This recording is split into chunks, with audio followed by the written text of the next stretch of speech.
Hello future IITians and NITians. तो आज हम बात करेंगे जेई मेंस 2023 में सीक्वेंसर सीरीज के रिगार्डिंग जो भी क्वेश्चंस आए थे उन सब के बारे में, जो कि आपके अपकमिंग एग्जाम्स के लिए काफ़ी ज़्यादा हेल्पफुल होंगे। इसको मेनली हम दो पार्ट्स में डिवाइड कर रहे हैं। कुछ क्वेश्चंस को हम पार्ट फर्स्ट में डील करेंगे और बाकी रिमेनिंग क्वेश्चंस को पार्ट सेकेंड में डील करेंगे। जैसे कि आप लोग यहाँ पे देख सकते हैं, हमारे पास एक क्वेश्चन है जिसमें एक सीरीज दे रखी है जो कि इन्फिनिटी तक जा रही है और इस सीरीज का सम जो है वो अल्फा बाई बीटा है, जहाँ पे अल्फा और बीटा जो है एक दूसरे के को प्राइम नंबर से, तो अल्फा प्लस 3 बीटा की वैल्यू पूछा है।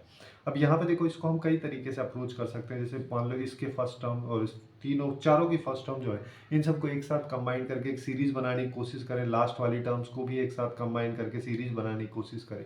फिर बाकी टर्म्स में भी हम इसी तरीके से पैटर्न देखें, जिससे कि ये क्वेश्चन क्या है हो तो जाएगा, लेकिन काफ़ी ज़्यादा लेंथी प्रोसेस होगा।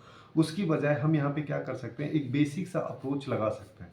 बेसिक अप्रोच ये है कि अगर मान लो मैं यहाँ पे 1/2 को x कंसिडर कर लेता हूँ और 1/3 को y कंसिडर कर लेता हूँ, तो मेरे पास में ये एक्चुअली में लिखा क्या है, ये लिखा है x minus y plus x square minus x y plus y square, है ना।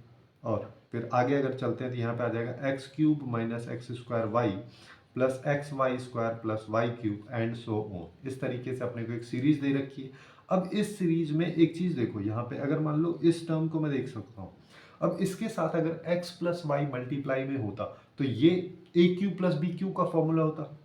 वैसे ही यहाँ पे अगर x प्लस वाई मल्टीप्लाई में होता तो ए स्क्वायर माइनस बी स्क्वायर का होता। सिमिलरली आगे भी चलता। तो अगर ये पैटर्न अपने को दिख गया तो अपन यहाँ पे क्या कर सकते हैं, x प्लस वाई से इसको मल्टीप्लाई कर दो और मल्टीप्लाई करो तो डिवाइड भी कर दो। ये वाला पैटर्न अपन यहाँ पे लगा देते हैं। तो 1/x y को तो बाहर रहने देते हैं। अब यहाँ पे क्या करते हैं, इन दोनों को मल्टीप्लाई अगर करेंगे तो यहाँ पे आएगा x square minus y square. Similarly अगले वाले को करेंगे तो ये आ जाएगा x cube plus y cube. और फिर आगे अगर चलते हैं तो यहाँ पे एक्स की पावर 4 आएगी, एक्स की पावर 4 माइनस वाई की पावर 4। और इस तरीके से ये पूरा पूरा पैटर्न अपने को चलता हुआ दिख रहा है। अब ये काफ़ी ज़्यादा आसान हो गया। कैसे कि यहाँ पे एक्स वाली टर्म्स को एक साथ ले लो, जैसे कि x square plus x cube plus x की पावर 4, ये सब इन्फिनिटी तक जा रहा है, एक सीक्वेंस बन गया। और यहाँ पे प्लस होने की बजाय माइनस तुम यहाँ पे कॉमन ले लो, तो यहाँ से क्या आएगा, Y square first term plus आ जाएगा, उसके बाद नेक्स्ट टर्म नेगेटिव में आएगा, फिर पॉजिटिव में आएगा, फिर नेगेटिव में आएगा, और इस तरीके से ये भी इन्फिनिटी तक जा रहा है। अब ये तो सीधा सीधा जीपी दिख रहा है अपने को, जिसका यहाँ पे कॉमन रेशियो देखें तो x है और यहाँ पे कॉमन रेशियो देखें तो माइनस वाई है। और जब भी किसी जीपी का सम जो है इनफाइनाइट तक अगर हमको निकालना होता है तो उसका सिंपल सा फॉर्मूला है a/1 माइनस आर। उसी चीज को अपन यहाँ पे लगा देते हैं। तो यहाँ पे तो 1/x प्लस वाई ही है। यहाँ पे क्या आ जाएगा, a यानी कि x square divide by 1 minus x हो जाएगा, है ना। माइनस यहाँ पे a ये है और यहाँ पे 1 माइनस, यहाँ पे माइनस वाई है, ठीक है। यहाँ पे अपने पास में अब क्या आ रहा है, यहाँ पे हमारे पास में आ रहा है 1/x प्लस वाई, और यहाँ पे हो जाएगा x square upon 1 minus x minus y square upon 1 plus y. अब क्या करता है, अब सीधा सीधा वैल्यू डाल लो और आंसर आ गया, है ना। डायरेक्ट वैल्यूज अगर मैं डालता हूँ तो यहाँ पे आएगा 1/2 प्लस 1/3। और यहाँ पे बात करें तो 1/2 का होल स्क्वायर 1/4 हो जाएगा, 1 माइनस 1/2 माइनस ये 1/3 का होल स्क्वायर जो है 1/9 हो जाएगा। और यहाँ पे आ जाएगा 1 प्लस 1/3। इसको सिंप्लीफाई करना है तो यहाँ पे 1/2 प्लस 1/3 करते हैं तो 5/6 आता है, लेकिन उसका रेसिप्रोकल है तो 6/5 आ जाएगा। और यहाँ पे आ जाएगा 1/4 इंटू 2 माइनस 1/9 इंटू यहाँ पे आ जाएगा 3, ये 4/3 होता, लेकिन रेसिप्रोकल है तो 3/4 आ जाएगा। इसी को सिंप्लीफाई कर लो, सिंप्लीफाई करेंगे तो ये तो 2 हो गया, ये 3 हो गया, है ना। तो यहाँ पे हमारे पास में आ रहा है 6/5 इंटू 1/2 माइनस 1/12। अंदर वाले का एलसीएम ले लो, तो यहाँ पे क्या आ जाएगा 12। अगर मैं एलसीएम लेता हूँ तो 6 माइनस 1 यानी कि 5, और यहाँ पे 6/5 इसके साथ मल्टीप्लाई में 5 से 5 गया, 6 से 12 गया 2। तो यहाँ पे आउटपुट जो है वो आ रहा है 1/2, जो कि अल्फा और बीटा के रेस्पेक्ट में हम बात करें तो यहाँ पे अल्फा की वैल्यू 1, बीटा की वैल्यू 2। अल्फा प्लस 3 बीटा की वैल्यू निकालोगे 1 plus 3 into 2, final output is 7, जो कि इस क्वेश्चन का करेक्ट आंसर हो जाएगा। अब नेक्स्ट क्वेश्चन की तरफ चलते हैं। काफी सिंपल क्वेश्चन था, है ना। वैसे इसको दूसरे अप्रोच से करते तो काफी ज्यादा डिफिकल्ट हो सकता था। अब नेक्स्ट क्वेश्चन की तरफ चलते हैं। नेक्स्ट क्वेश्चन में अपने को एक जीपी दे रखा है जो कि इंक्रीजिंग जीपी है, और यहाँ पे जो टर्म्स हैं वो पॉजिटिव है। जब इसकी टर्म्स पॉजिटिव है, जीपी इंक्रीजिंग है, तो आर की वैल्यू भी हमेशा पॉजिटिव ही होगी। इतना यहाँ पे अंडरस्टैंडिंग होना चाहिए। उसके बाद क्या बोला है, इसकी 6th टर्म और 8th टर्म का रेशियो सम दे रखा है। अब किसी भी जीपी में अगर कोई भी टर्म nth टर्म निकालनी है तो ए आर की पावर n-1 होता है। इसी चीज को लगा दो यहाँ पे, तो 6th टर्म क्या हो जाएगी, ए आर की power 5 plus 8th term A R की पावर 7, दोनों का सम जो है 2 दे रखा है, उसके साथ साथ यहाँ पे ये प्रोडक्ट भी दे रखा है। यहाँ पे बोला है कि थर्ड टर्म यानी कि ए आर स्क्वायर और फिफ्थ टर्म यानी ए आर की पावर 4, इसका सम जो है 1/9 है। इसको सिंप्लीफाई करके दिया जाएगा ए आर स्क्वायर आर की पावर 6 इक्वल टू 1/9। इसको देखो थोड़ा सा मैं ऐसे लिख सकता हूँ, ए आर क्यूब का होल स्क्वायर, ये एक्चुअली में 1/9 है, तो ए आर क्यूब की वैल्यू 1/3 आ जाएगी। वैसे बोलने को बोल सकते हैं यहाँ पे प्लस माइनस 1/3 आना चाहिए, लेकिन -1/3 जो है इसका आंसर कभी पॉसिबल ही नहीं होगा, क्योंकि यहाँ पे टर्म्स भी पॉजिटिव है और उसके साथ साथ आर भी पॉजिटिव है, तो कभी कोई भी टर्म नेगेटिव आएगी ही नहीं। एक चीज़ तो ये हो गया। अब हम कर क्या सकते हैं कि ये जो हमने निकाला है इसी का यूज़ इस इक्वेशन में डाल के कर लो। अब उसको भी कैसे आसान तरीके से कर सकते हैं कि इसको मैं पहले ऐसे लिख देता हूँ, A R cube into R square, और इसको लिख देता हूँ A R cube into R की power 4 equal to 2। A R cube की वैल्यू 1/3 है, तो यहाँ पे आ जाएगा R square by 3 plus are की पावर 4/3 इक्वल टू 2। 3 से पूरी इक्वेशन को मल्टीप्लाई कर दो तो आर स्क्वायर प्लस आर की power 4 plus r square equal to 6, और यहाँ पे आर की power 4 plus r square minus 6 equal to 0। अब यहाँ पे देखो एक तरीका ये, चलो यही इसी तरीके से कर लेते हैं कि आर स्क्वायर को यहाँ पे टी मान लो। जैसे ही हमने आर स्क्वायर को टी माना तो हमारे पास में यहाँ पे आ जाएगा t square plus t minus 6 equal to 0, जो कि काफ़ी फेमस इक्वेशन है। इसके फैक्टर्स अगर मान लो डायरेक्ट भी लिख सकते हैं, बट यहाँ पे सॉल्व कर लेते हैं। ये आ जाएगा 3t minus 2t minus 6 equal to 0। एक फैक्टर इसका t प्लस 3 हो जाएगा, दूसरा t माइनस 2 हो जाएगा। यहाँ पे t की दो वैल्यूज आ रही है, एक वैल्यू आ रही है -3 जो कि आर स्क्वायर की वैल्यू होगी। ये कभी पॉसिबल ही नहीं होगी, क्योंकि आर स्क्वायर की वैल्यू कभी नेगेटिव हो ही नहीं सकती। दूसरा सिनेरियो मेरे पास में यहाँ पे आर टी इक्वल टू -2 है, सॉरी +2 हो जाएगा। और जब ये +2 होगा तो ये आर स्क्वायर की वैल्यू है, तो यहाँ से आर की वैल्यू मेरे पास प्लस माइनस √2 आ रही है, जहाँ से मैं डायरेक्टली बोल सकता हूँ कि आर की वैल्यू जो है √2 होगी, क्योंकि नेगेटिव वाली तो पॉसिबल ही नहीं है, ऐसा क्वेश्चन में बोल रहा है। तो अब हमारे पास आर की वैल्यू आ चुकी है। आर की वैल्यू अगर आ गई है तो इसी कंसेप्ट का यूज आगे कर लेते हैं। जैसे आर की वैल्यू मेरे पास √2 आई है ना। अब मेरे को ए आर क्यूब जो है 1/3 दे रखा है, तो यहाँ से ए की वैल्यू निकाल लो। ए आ जाएगा 1/3 आर क्यूब, और 1/3 और √2 का क्यूब अगर करोगे तो ये 2√2 हो जाएगा, तो ये आ जाएगा 1/6 √2। अब अपने को वैल्यू निकालनी है इसकी। अब इसको सिंप्लीफाई करते हैं, तो 6 तो यहाँ पे लिखा है, उसके बाद ए2 टर्म क्या हो जाएगी, ए आर, फोर्थ टर्म हो जाएगी ए आर क्यूब, और यहाँ पे फोर्थ टर्म ए आर क्यूब, और सिक्स टर्म जो है ए आर की पावर 5। अब देखो एक तरीका तो ये है, ए और आर की दोनों की वैल्यूज इसमें डालो फिर सिंप्लीफाई करो, बट और भी आसान हम इसको कैसे कर सकते हैं। 6 तो ये है, ठीक है, यहाँ से ए आर कॉमन ले लो। ए आर कॉमन ले लिया तो यहाँ पे मेरे पास में क्या बचा, 1 प्लस आर स्क्वायर, ठीक है, इंटू यहाँ से क्या करो, ए आर क्यूब कॉमन ले लो, तो यहाँ पे बचा a r 1 plus r square. अब 6 इंटू ए की वैल्यू रख दो, ए की वैल्यू है 1 ये, और आर की वैल्यू ये हो गया, इंटू अब इसको ले लो, ये ए आर क्यूब है, ए आर क्यूब की वैल्यू हमको पता है 1/3 है, उसको यहाँ पे रख दो। और बाकी क्या लिखा हुआ है, बाकी लिखा हुआ है 1 प्लस आर स्क्वायर का होल स्क्वायर। अब 1 प्लस आर स्क्वायर की वैल्यू 2 है, तो 1 प्लस 2 यानी कि 3 का होल स्क्वायर, या 3 × 3 9 आ जाएगा। अब इसको सिंप्लीफाई करना है, फाइनल आंसर आ गया। √2 से √2 गया, 6 से 6 गया, 3 से गया 9 3 बार, तो फाइनल आंसर इज 3, जो कि इस क्वेश्चन का करेक्ट आंसर हो जाएगा बी। ओके, अब नेक्स्ट क्वेश्चन पे चलते हैं। नेक्स्ट क्वेश्चन जो है अपने को यहाँ पे दे रखा है, यहाँ पे S1 S2 S3 से S10 तक की सारी वैल्यूज हैं, और इनका ये जो भी टर्म्स है, जैसे S1 जो है इसमें टोटल जो सम किया गया, टोटल 12 टर्म्स का सम किया गया है। टोटल यहाँ पे 10 एपीज देख सकते हैं अपन, अगर 10 का सम हो रहा है तो 10 एपीज हैं, जिसमें total number of terms each AP में 12 है, और उन सब की फर्स्ट टर्म जो है कुछ इस तरीके से है, और कॉमन डिफरेंस जो है कुछ इस तरीके से। तो फाइनली इसकी वैल्यू बतानी है। उसके लिए अपन यहाँ पे क्या कर सकते हैं, सबसे पहले एक वैल्यूज निकालो। जैसे S1 की वैल्यू निकालेंगे, S1 की वैल्यू क्या होगी, n/2। n यहाँ पे क्या है, total number of terms, terms कितनी है, सब में 12 है, तो 12/2 इंटू 2a। a यहाँ पे फर्स्ट टर्म ये वाली है, तो यहाँ पे आ जाएगा 1 प्लस, अब यहाँ पे क्या आएगा 12 n-1 यानी कि 12-1 जो कि 11 हो जाएगा, इंटू d यहाँ पे 1 है। अब इसको मैं ऐसे लिख सकता हूँ 6 इंटू 11 और प्लस 2 13 हो गया, ये आ गया। अब इसको सिंप्लीफाई करके मत लिखो, है ना, क्यों नहीं लिखना है अभी समझ में आएगा।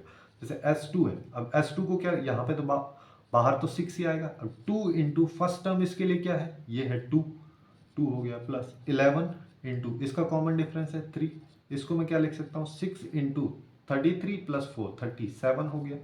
ऐसे ही S3 निकालो, इसके लिए भी 6 आएगा, यहाँ पे 2 आएगा, थर्ड टर्म यहाँ पे 3 है और यहाँ पे 11 है, यहाँ पे 5 है। ये हो गया 55 प्लस 6 कितना हो जाएगा 61 हो जाएगा। ये आ जाएगा 6 इंटू 61। इस तरीके से ही सारी की सारी टर्म्स चलती जा रही। अब मेरे को चाहिए ये यहाँ पे i इक्वल टू 1 से 10 तक एस आई की वैल्यू, जिसका मतलब यहाँ पे S1 plus S2 plus S3 से S10 तक की वैल्यू चाहिए। मतलब इन सब का सम चाहिए जो ऊपर अपन ने निकाला है। सम निकालने के लिए अपन इन सबको रख दो, 6 into 13 plus 6 into 37 plus 6 into 61 और इस तरीके से चलता हो जा रहा है। अब यहाँ से मैं क्या कर सकता हूँ, 6 कॉमन ले लो। 6 कॉमन लिया तो सीधा सीधा बनेगा, देखो 37 61 और इस तरीके से आगे वाली टर्म्स। अब इसको अगर मैं देखता हूँ तो यहाँ पे ये सीधा सीधा AP बन रहा है, जिसमें कॉमन डिफरेंस की अगर मैं बात करूँ तो यहाँ पे कॉमन डिफरेंस जो है 24 का। अब बस इसी को सिंप्लीफाई करना है। 6 तो बाहर है ही, उसके बाद अंदर क्या है n/2। Total number of terms यहाँ पे 10 है, ये दे रखा, तो ये आ गया 10/2 इंटू 2a यानी कि 2 इंटू 13 प्लस 10 माइनस 1 हो गया 9 इंटू डी है 24। अब देखो तुम यहाँ पे सीधा करने को तो 6 से 2 को कैंसिल कर सकते हो, बट वो सब भी मत करो। यहाँ पे हम क्या करते हैं, 60 को अंदर रहने दो, सॉरी 60 को बाहर रहने दो और 2 को अंदर ले जाओ। 2 को अंदर ले जाओगे तो ये 13 हो जाएगा, 2 से 2 कैंसिल हो जाएगा और ये हो जाएगा 12 इंटू 9 यानी कि 108। तो यहाँ पे हमारे पास में आएगा 121 इंटू 60। अब इसको मल्टीप्लाई करना थोड़ा आसान हो जाएगा, तो हमारे पास यहाँ पे वैल्यू आएगी 60627। तो यहाँ पे इस क्वेश्चन का जो करेक्ट आंसर निकल के आएगा वो आ जाएगा 7260 यानी कि ऑप्शन 1। अब नेक्स्ट क्वेश्चन की तरफ चलते हैं। नेक्स्ट क्वेश्चन में अपने को यहाँ पे देखो क्या दे रखा है, अपने को यहाँ पे एक सीरीज सा दे रखा है और इस सीरीज में 20 टर्म्स तक का इसका सम पूछा है। अब देखो ये भी थोड़ा सा घुमाने वाला है। घुमाने वाला क्या कि यहाँ पे तुम चाहो तो एक पैटर्न ढूंढ सकते हो कि पहले इस टर्म को इसके साथ और इन तीनों को ऐसे अल्टरनेट टर्म्स को एक साथ कंबाइन करके लिख दो। शुरू के 2 को जो मल्टीप्लाई है उसको बाहर ले लो और फिर यहाँ पे इसको बना सकते हैं +1 का स्क्वायर -1 का स्क्वायर करके नेचुरल नंबर्स के स्क्वायर से। वैसे ही सेम यहाँ पे ऑड नंबर्स के लिए भी कर सकते हो, बट उससे थोड़ा सा लेंथी जाएगा और कॉम्प्लिकेटेड हो सकता है, कैलकुलेशन मिस्टेक्स होने की पॉसिबिलिटी वहाँ पे होती है। उसकी बजाय हम यहाँ पे क्या कर सकते हैं, जैसे ये वाली टर्म, इसको एक टर्म कंसीडर करते हैं, इसको भी एक कैसे कर रहा हूँ देखो, एक चीज सोचो यहाँ पे, ये जो लिखा है इससे जस्ट आगे वाला ये टर्म है, इससे जस्ट आगे वाला ये टर्म है, ऐसे ही यहाँ पे होगा। तो यहाँ पे मैं ऐसा बोल सकता हूँ कि ये जो है ये वाली टर्म, ये हर बार में इवन नंबर है। इवन नंबर है मतलब 2n है ना, और इसका होल स्क्वायर हो रहा है और इसके आगे 2 लगा हुआ है, ये तो है। अब आगे आ जाओ, इससे जस्ट आगे वाली टर्म है यानी कि 2n + 1 का होल स्क्वायर है ये। अब बन गया पैटर्न पूरा पूरा, ये अपना पैटर्न बन चुका है। ठीक है, जहां पे n की वैल्यू 1 से 10 तक जा रही है, ये सारे 20 टर्म्स तक अपने को सम निकालना है, यही तो s है। बस इसको सिंप्लीफाई कर लो, क्वेश्चन खत्म। यहाँ पे हमारे पास में क्या आ रहा है, n इक्वल टू 1 से 10 तक यहाँ पे आ रहा है 8n स्क्वायर हो जाएगा, 4 इंटू 2 8n स्क्वायर माइनस, यहाँ पे इसको सिंप्लीफाई करोगे तो इसको मैं लिख सकता हूँ, ये आ जाएगा 4n square minus 4n minus 1। तो अपने पास में इसकी वैल्यू आ रही है n इक्वल टू 1 से 10 तक, ये हो गया 4n square minus 4n minus 1। अब ये ऐसे इसको अलग अलग करके भी लिख सकते हैं और कांस्टेंट आगे आ जाता है, तो कांस्टेंट हमारे पास में यहाँ पे आ जाएगा i इक्वल टू 1 से 10 तक, ये हो गया n स्क्वायर माइनस 4, फिर से ये बाहर i इक्वल टू 1 से 10 तक, ये n हो गया माइनस, यहाँ पे आ जाएगा i इक्वल टू 1 से 10 तक और यहाँ पे 1। तो अब ये बेसिकली अगर इसकी बात करूँ तो ये क्या लिखा है, n नेचुरल नंबर्स के स्क्वायर्स का सम। ये क्या लिखा है, n नंबर्स जो है नेचुरल नंबर्स उनका स्क्वायर, सॉरी उनका डायरेक्ट सम, और ये है n। अब यहाँ पे इसको सिंप्लीफाई कर लो तो ये 4 इंटू n नेचुरल नंबर्स के स्क्वायर का सम का फॉर्मूला क्या होता है, n into n plus 1 into 2n plus 1/6। और यहाँ पे n की वैल्यू जो है 10 तक जा रही, तो 10 तक यहाँ पे ले लेते हैं, तो n की जगह 10 आ गया, n प्लस 1 की जगह क्या आ जाएगा 11 और 2n प्लस 1 की जगह 21 डिवाइड बाई 6 माइनस यहाँ पे 4। n नेचुरल नंबर्स का सम क्या होता है, n इंटू n प्लस 1/2, तो ये आ जाएगा 10 इंटू 11/2 माइनस यहाँ पे आ जाएगा n यानी कि 10। ये अपने पास में आ रहा है। अब अपन यहाँ पे क्या कर सकते हैं, इसको सिंप्लीफाई कर लो। सिंप्लीफाई करोगे तो देखो ये 2, तो ये इसको हाँ 3 से काटते 2 बार, ये 7 बार गया, इसको 2, तो ये आ गया 14। इसी चलो नेक्स्ट पेज में इसको कर लेते हैं हम सिंप्लीफाई। तो मेरे पास में आ रहा है यहाँ पे 14 इंटू 10 इंटू 11, यहाँ पे आएगा 14 इंटू 10 इंटू 11 माइनस, यहाँ पे क्या आ जाएगा, इसको 2 से निपटा दो, ये आ गया 220 माइनस 10। तो 14 इंटू 11 अगर मान लो मैं करता हूँ तो मेरे पास आएगा 154, तो ये आया 1540 माइनस 230। इसको सिंप्लीफाई कर लो, तो इसको सिंप्लीफाई करेंगे तो यहाँ पे आएगा 1310, जो कि इस क्वेश्चन का करेक्ट आंसर अपने पास निकल के आ जाएगा। काफ़ी सिंपल है ना। और फिर आगे चलते हैं। अब ऐसे ही एक और क्वेश्चन है, थोड़ा सा अलग टाइप का क्वेश्चन है। यहाँ पे अर्थमेटिक मीन और ज्योमेट्रिक मीन वगैरह का यूज किया हुआ है, तो इसको कैसे सॉल्व हम करेंगे वही चीज़ अपने को देखना है। तो यहाँ पे देखो क्या बोला है कि A1 और A2 दो अर्थमेटिक मीन है, ये तीनों ज्योमेट्रिक मीन है, दो डिस्टिंक्ट पॉजिटिव नंबर्स के बीच में। इन दोनों को मैं मान लेता हूँ A एंड B, है ना। सबसे पहले हम अर्थमेटिक मीन के बारे में बात करते हैं। तो इसके बीच में दो है, A1 A2, एकदम बेसिक वाला अप्रोच हम लगा रहे हैं, है ना। अब यहाँ पे अगर मान लो मैं इसका कॉमन डिफरेंस D मान लेता हूँ, तो मेरे पास में जो पहली A1 टर्म जो है वो आ जाएगी A1 प्लस D, या फिर इसको डायरेक्ट ऐसे लिख लो, इसको हम ऐसे लिख सकते हैं। B को अगर मान लो मेरे को निकालना रहेगा तो ये फोर्थ टर्म है ना, T4 है।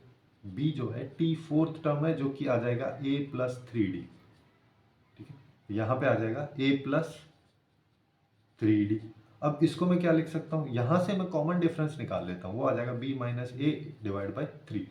अब वही तरीके से अपन A1 की वैल्यू निकाल लो। A1 की वैल्यू क्या है, A प्लस डी, यानी कि A plus b minus a by 3।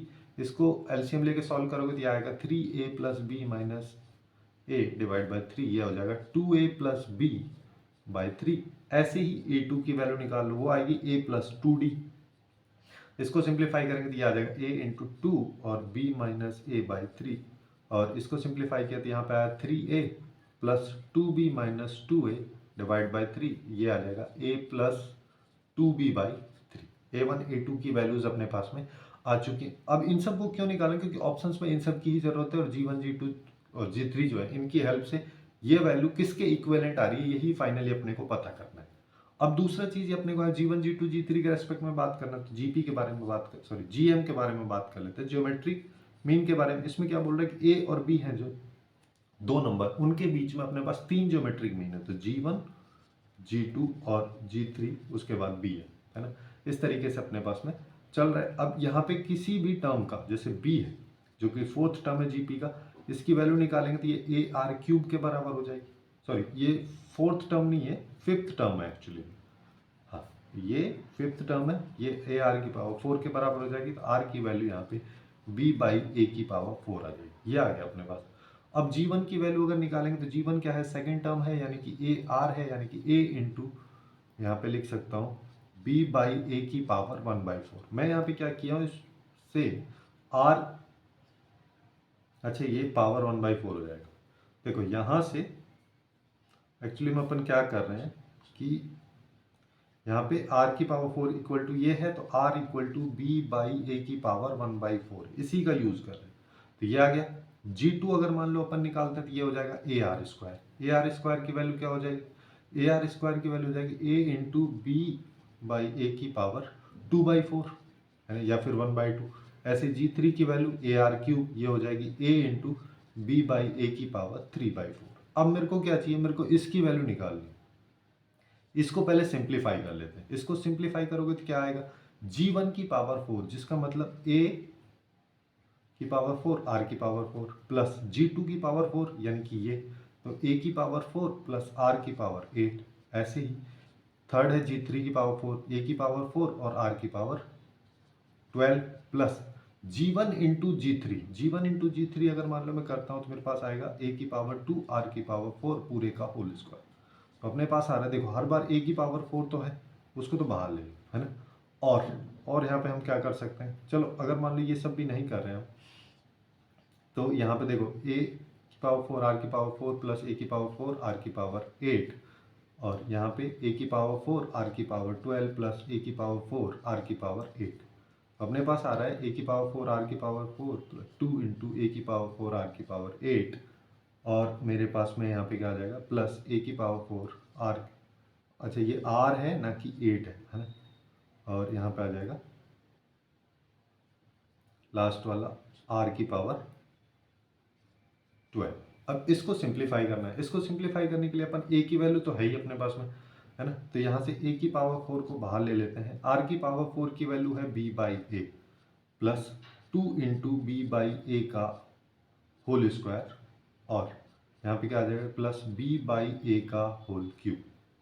ये अपने पास में निकल के आ रहा है ना। अब इसको मैं क्या कर सकता हूँ, अच्छा उससे भी आसान अपन इसको क्या बना सकते हैं थोड़ा सा, तो हम यहाँ पे क्या कर सकते हैं, जैसे देखो r की वैल्यू सीधा सीधा डाल देते हैं। r की वैल्यू डालोगे तो a की पावर 4 इंटू यहाँ पे क्या आ जाएगा, r की पावर 4 की वैल्यू यहाँ पे b बाई ए है ना, और यहाँ पे हमारे पास में क्या आ जाएगा, यहाँ पे आ जाएगा 2 इंटू ए की पावर 4, और यहाँ पे हो जाएगा b बाई ए का होल स्क्वायर इंटू, और इंटू नहीं यहाँ पे प्लस आएगा, प्लस a की पावर 4 इंटू r की वैल्यू हमारे पास में, r की पावर 4 की वैल्यू जो है वो b बाई ए है, तो यहाँ पे b बाई ए का क्यूब हो जाएगा।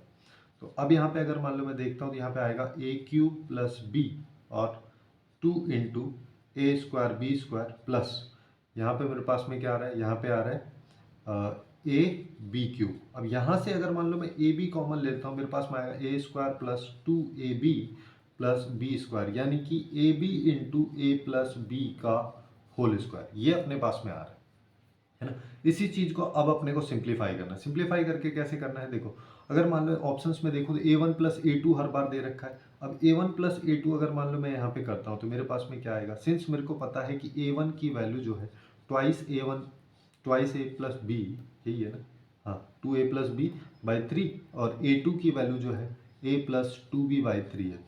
अब a1 प्लस ए2 अगर मान लो अपन यहाँ पे करते हैं तो मेरे पास में आएगा 2a plus b plus a plus 2b by 3, तो ये आएगा 3 into A plus b by 3, 3 से 3 गया तो a प्लस बी आ रहा है, और अपने को यहाँ पे चाहिए a प्लस बी का होल स्क्वायर। ये कब आएगा, जब a1 प्लस ए2 का होल स्क्वायर होगा, जो कि ऑप्शन बी में ही केवल मेरे को नजर आ रहा है और किसी ऑप्शन में नजर नहीं आ रहा है।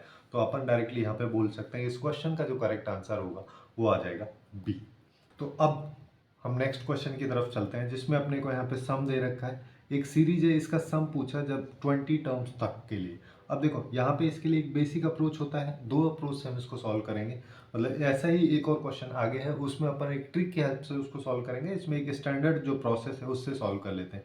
जैसे कि यहाँ पे क्या आ जाएगा 5 प्लस 11 प्लस 19 प्लस 29, इस तरीके से चलता हुआ जा रहा है। अब क्या करते हैं, दोबारा एसेंट टर्म जो है इसी टर्म को एक टर्म खिसका के लिख देते हैं। जैसे यहाँ पे 5 आ जाएगा, यहाँ पे 11, यहाँ पे 19 आ जाएगा, और इस तरीके से चला जा रहा है। यहाँ पे n माइनस 1 टर्म आएगी, माइनस की जगह यहाँ पे प्लस आ जाएगा tn, ये अपने पास में आएगा। अब मैं क्या करता हूँ, ऊपर वाली इक्वेशन से नीचे वाली को माइनस कर देते हैं, है ना।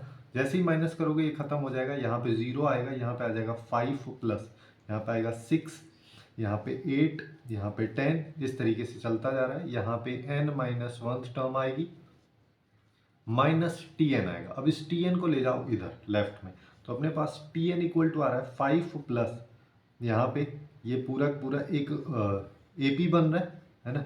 जिस AP में total number of terms n minus 1 है, इसका सम कर देते हैं। सम अगर मान लो मैं हम यहाँ पे करेंगे तो n minus 1 by 2 into a, यहाँ पे 6 है, प्लस n माइनस 1 होता है, और लेकिन टर्म जब n माइनस 1 है तो यहाँ पे n माइनस 2 हो जाएगा, इंटू d यहाँ पे कॉमन डिफरेंस जो है उसको देखेंगे तो वो 2 हो जाएगा। अब देखो मैं यहाँ पे क्या कर सकता हूँ, इस 2 से इस 2 को कैंसिल कर सकते हैं, है ना।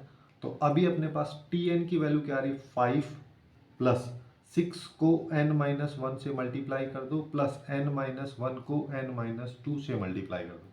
तो अपने पास आ रहा है 5 प्लस 6n माइनस 6, प्लस इसको करते हैं तो n square minus 3n plus 2 आएगा। तो यहाँ से tn की वैल्यू अपने पास आएगी n स्क्वायर, माइनस की जगह प्लस 3n आ गया, और यहाँ पे आ जाएगा प्लस 3। 5 माइनस 6 करेंगे माइनस 1 प्लस 2, अच्छा ये 3 नहीं आएगा, एक्चुअली में 1 आ जाएगा। ये अपने पास से tn आ रहा है। अब मेरे को यहाँ पे 20 टर्म्स तक निकालना है सम, तो उसके लिए सबसे पहले Sn निकालना पड़ेगा। Sn क्या होता है, समेशन ऑफ tn, तो सिग्मा लगा दो, और यहाँ पे n square plus 3n plus 1 कर दो, और n की वैल्यू 1 से 20 तक अपन लेके जा रहे हैं। तो यहाँ पे अलग अलग भी इसको लिख सकते हैं। यहाँ पे क्या आ जाएगा, सिग्मा n इक्वल टू 1 से 20 तक n स्क्वायर प्लस 3 कॉन्स्टेंट है तो बाहर आ जाएगा, n इक्वल टू 1 से 20 तक n प्लस यहाँ पे n इक्वल टू 1 से 20 तक ये 1 है। n नेचुरल नंबर्स का सम यहाँ पे हो रहा है, उनके स्क्वायर्स का सम, तो उसका फॉर्मूला क्या होता है, उसका फॉर्मूला होता है n into n plus one into two n plus one by six. तो यहाँ पे n की वैल्यू 20 है, तो n into n plus one 21 और 2n प्लस वन, तो ये हो जाएगा 41 डिवाइड बाई सिक्स प्लस आगे चलो 3 इंटू एन नेचुरल नंबर्स का सम है, तो यहाँ पे डायरेक्ट लगा देते हैं n into n plus one by two. N यहाँ पे 20 है, तो 20 इंटू 21 बाई टू प्लस यहाँ पे n आ जाएगा, n यानी कि जिसकी वैल्यू 20 है, तो ये 20 यहाँ पे आ जाएगा। अब इसको सॉल्व कर लेते हैं। इसको सॉल्व करोगे तो देखो यहाँ पे क्या हो रहा है, ये 3 से गया, ये 7 और ये 10 है ना। तो अभी अपने पास में यहाँ पे वैल्यू क्या आ रही है, इसको इन दोनों को मल्टीप्लाई कर दो। इन दोनों को मल्टीप्लाई करोगे तो यहाँ पे आ जाएगा 7 और 28 प्लस ये आ जाएगा, है ना। यहाँ पे ये 10 हो गया और ये हो जाएगा 630 प्लस 20, तो 2870 प्लस 650 हो जाएगा।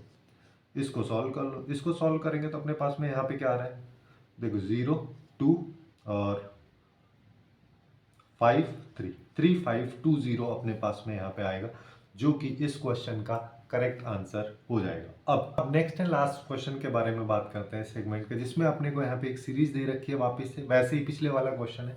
अब इसमें हम देखो इसको स्टैंडर्ड तरीके से नहीं करेंगे, इसमें कोई ट्रिक लगाने की कोशिश करेंगे। जैसे हम यहाँ पे क्या कर सकते हैं, सबसे पहले सीरीज को एज इट इज लिख दो। यहाँ पे 5 प्लस 8 प्लस 14 प्लस 23 प्लस 35 इस तरीके से चलती जा रही है ना। उसके बाद क्या करना है, इन दोनों का डिफरेंस निकालना है। डिफरेंस निकाला तो यहाँ पे 3 आया है, इसका 6 आ जाएगा, यहाँ पे जो है इसका 9 आ जाएगा और यहाँ पे इसका 12 आ जाएगा। इस तरीके से आगे चलता हो जाएगा। फिर वापस से इनका डिफरेंस निकालना है, ये 3 आ जाएगा, ये भी 3 आ जाएगा, ये भी 3 आ जाएगा और फिर इनका डिफरेंस निकालोगे तो ये 0 आएगा, ये भी 0 आएगा और इस तरीके से आगे सारी टर्म्स का 0 आएगा। अब इसका मतलब क्या है, यहाँ पे अपने को करना क्या है कि जब इस तरीके से आ जाए लास्ट में अपने को 0 तक करना है और फिर उसके बाद में ये वाला जो रो है इस पे अपने को फोकस रखना है ना। यहाँ पे अगर हम tn की वैल्यू निकालते हैं, जब tn की वैल्यू जब निकलेगी उसको हम ऐसे लिखते हैं कि जो पहली वाली टर्म है उसको एज इट इज लिख दो, यानी कि 5 एज इट इज आ जाएगा। उसके बाद नेक्स्ट वाली टर्म जो 3 है उसके साथ में n-1 लिखो, नीचे डिवाइड बाय 1 फैक्टोरियल। उसके बाद में इसके अगले वाली टर्म जो है उसको n-1 इंटू n-2 कर दो, डिवाइड बाय 2 फैक्टोरियल। इसके बाद अगले वाली टर्म, सिंस यहाँ पे 0 है तो वो तो 0 हो ही जाएगा, लेकिन अगर कोई और टर्म होती तो उसको अपन यहाँ पे लिखते n-1 n-2 into n-3 divide by 3 factorial. अब यहाँ पे tn की वैल्यू निकालते हैं, तो यहाँ पे आया 5, 3 into n-1 divide by 1 factorial का मतलब 1 ही होता है, तो ये आ जाएगा 3n-3 प्लस यहाँ पे क्या आएगा 3n/2 सॉरी 3/2 और यहाँ पे आ जाएगा 3n² माइनस 3n प्लस 2, ये अपने पास में निकल के आएगा। तो फाइनली अपन यहाँ पे बोल सकते हैं कि मेरे पास जो tn की वैल्यू आ रही है वो आएगी यहाँ पे 3/2 n² और यहाँ पे हो जाएगा 9/2 n प्लस सॉरी ये -9/2 है, ये +3 है, तो यहाँ पे प्लस में 3/2 n हो जाएगा अपने पास में, है ना। ये एक्चुअली में माइनस में आएगा, प्लस में नहीं आएगा, है ना। और यहाँ पे अपने पास में आ जाएगा +3 -3, तो यहाँ पे +3 -3 एक दूसरे को कैंसिल कर देगा और केवल ये 5 बचेगा, तो यहाँ पे केवल 5 आ जाएगा। ये अपने पास में tnth टर्म निकल के आ रही। अब मेरे को इसी की हेल्प से देखो यहाँ पे 40 टर्म पूछी है, ये A40 एक्चुअली में T40 ही तो है, ये वाली टर्म निकालो। सबसे पहले अपन क्या करते हैं, T40 की वैल्यू निकाल लेते हैं। T40 की वैल्यू क्या आएगी 3/2 इंटू n की जगह 40 रख दो, तो यहाँ पे आया 40 का whole square minus 3/2 into 40 plus 5, तो ये आ गया 20 और यहाँ पे ये आ जाएगा 3 into 1600 divide by 2 minus 60 plus 5, तो ये आ गया 800 इंटू 3 करेंगे तो 2400 आ गया माइनस 55, तो ये आ जाएगा 2345। ये अपने पास में टर्म आ गई है जो A40। अब बात करते हैं Sn की। Sn जो है वो समेशन ऑफ Tn होता है। अब इसका समेशन कर दो, यहाँ पे समेशन हो जाएगा यहाँ पे 3/2 n² माइनस 3/2 n प्लस 5 का, और कहाँ से n इक्वल टू 1 से 30 तक। क्यों? क्योंकि अपन से पूछा है S30 की वैल्यू। तो इसको अब सिंप्लीफाई कर लो, तो यहाँ पे Sn की वैल्यू क्या आ जाएगी, यहाँ पे आ जाएगी 3/2 n² यानी कि n नेचुरल नंबर्स के स्क्वायर्स का सम, वो क्या होता है, वो होता है n इंटू n प्लस 1। अब यहाँ पे डायरेक्ट n की वैल्यू भी हम डाल सकते हैं, n की वैल्यू 30 है, 30 डाल दो इंटू n प्लस 1 यानी कि 31, 2n प्लस 1 क्या हो जाएगा 61 डिवाइड बाई 6, ये आ गया। ओके, माइनस यहाँ पे क्या आएगा 3/2 और n नेचुरल नंबर्स का सम क्या हो जाएगा n इंटू एन प्लस 1/2। तो यहाँ पे n की वैल्यू 30 है तो 30 इंटू 31/2 प्लस 5 इंटू n यानी कि 30 अपने पास ये आएगा। अब देखो इसको थोड़ा सिंप्लीफाई कर लेते हैं। सिंप्लीफाई कैसे करेंगे, इसको इससे काट दो 2 आ गया। अब यहाँ से कॉमन ले लो। देखो वैसे अगर मल्टीप्लाई करो तो काफ़ी ज़्यादा टाइम लग जाएगा, बट यहाँ पे थोड़ा स्मार्टली हम इसको कर सकते हैं। जैसे 30 इंटू 31/4 इसको कॉमन लिया तो यहाँ से 61 बचा और यहाँ पे क्या बच जाएगा, यहाँ पे बच जाएगा, ये निकल गया पूरा पूरा नीचे का निकल गया तो -3 बचा और प्लस 150। अब इसको सिंप्लीफाई करना है तो यहाँ पे क्या आएगा 30 into 31 into 58 divide by 4 minus यहाँ पे अपने पास में आ जाएगा +150 और फाइनल जो आउटपुट है उसमें अपने को -A40 भी करना है और A40 की वैल्यू जो है 2345 है। इसको अभी यहाँ पे माइनस भी कर दो तो यहाँ पे आ जाएगा 2345। अब इसको सिंप्लीफाई करो। सिंप्लीफाई करेंगे तो देखो 2 से इसको काटा तो ये 29 आ गया, 2 से इसको निपटा देते हैं 15 आ गया। तो 15 इंटू 31 इंटू 29 लिखा है। अब इसको भी हम स्मार्टली कर सकते हैं। 31 को 30 + 1 लिख दो और 29 को 30 - 1 लिख दो प्लस 150 - 2345। तो ये a plus b into a minus b लिखा है, ये a square minus b square हो जाएगा। a स्क्वायर 30 का स्क्वायर, 30 का स्क्वायर 900 माइनस 1 प्लस 150 माइनस 2345 है ना। तो यहाँ पे 15 को 900 से मल्टीप्लाई करेंगे तो ये 9 से किया तो 135 आता है, डबल जीरो लगा दो -15 प्लस 150 माइनस 2345। अब इसको सिंप्लीफाई करना है, बस इसको सिंप्लीफाई किया तो अपना आंसर यहाँ पे आ जाएगा। देखो जैसे यहाँ पे क्या आएगा 135 डबल जीरो, इन दोनों को सिंप्लीफाई करेंगे तो यहाँ पे हमारे पास 135 बचेगा, उसको प्लस कर दो इसके साथ। प्लस किया तो मेरे पास क्या आया 13635।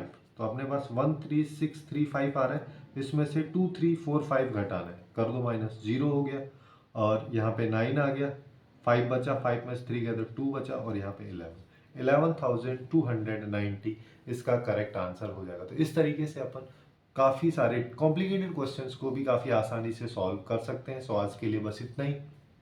Hopefully you guys find it useful, and if you find it useful then please do like, share and subscribe.